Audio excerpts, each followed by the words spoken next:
Hello everyone, and welcome back to our channel, where we break down the biggest political stories in South Africa and beyond. If you're new here, don't forget to like, subscribe, and hit that notification bell so you never miss an update. Today, we dive into a fascinating political battle at the heart of South Africa, one that has once again tested the leadership of President Cyril Ramaphosa. As always, he faces both loyal supporters and fierce critics, but his latest move during a high-stakes budget standoff has reignited the debate. Does he truly have the upper hand over his rivals, or is he merely delaying an inevitable showdown? Let's start by setting the scene. Since taking office in 2018, Ramaphosa has been on a mission to rebuild a nation that was deeply scarred by the so-called state capture era under former President Jacob Zuma. This period saw widespread corruption, economic mismanagement, and a loss of public trust in government institutions. Now, in the wake of the 2024 elections, the African National Congress, ANC, no longer holds an outright majority. This led to the formation of the Government of National Unity, or GNU, a coalition that includes the ANC, the Democratic Alliance, DA, and other smaller parties. While this alliance may seem like a step toward political stability, it is, in reality, a precarious balancing act. The biggest challenge Ramaphosa has faced in recent months is navigating the treacherous waters of opposition politics. Former President Jacob Zuma, now leading the Umkhonto we Sizwe (MK) party, remains a powerful force. His daughter, Duduzile Zuma, has also emerged as a vocal critic, fueling speculation that the Zuma family still harbors ambitions to reclaim power. Then there's Julius Malema, leader of the Economic Freedom Fighters, EFF, a figure known for his fiery rhetoric and populist appeal. Malema's name has been linked to the VBS Mutual Bank scandal, adding another layer of controversy to the ongoing political drama.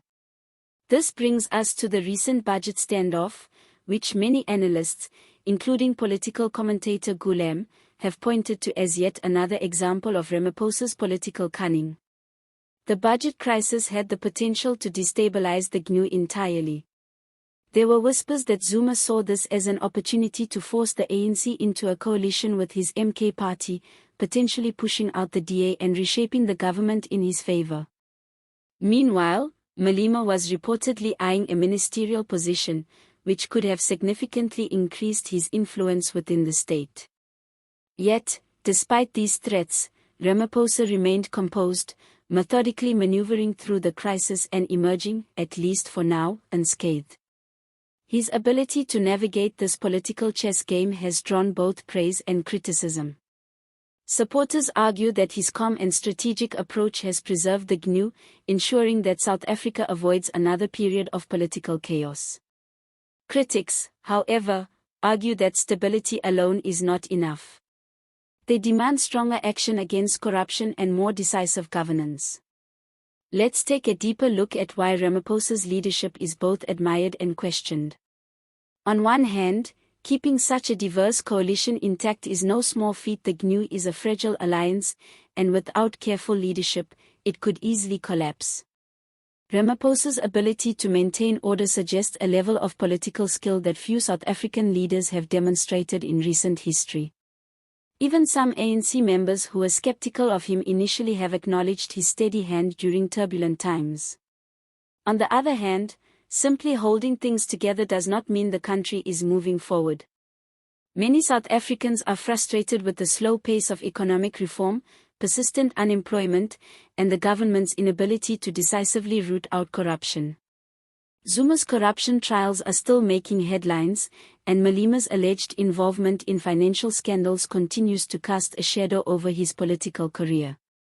The fact that these figures remain influential highlights the deep divisions within South African politics. Another concern is whether Ramaphosa's approach is merely a short-term strategy to neutralize threats rather than a long-term vision for the country. While he may have won this particular battle, the war for South Africa's political future is far from over.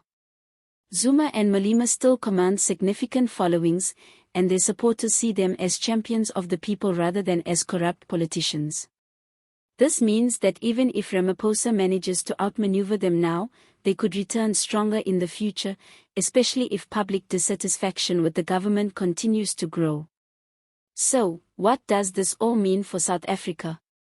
The country stands at a critical crossroads.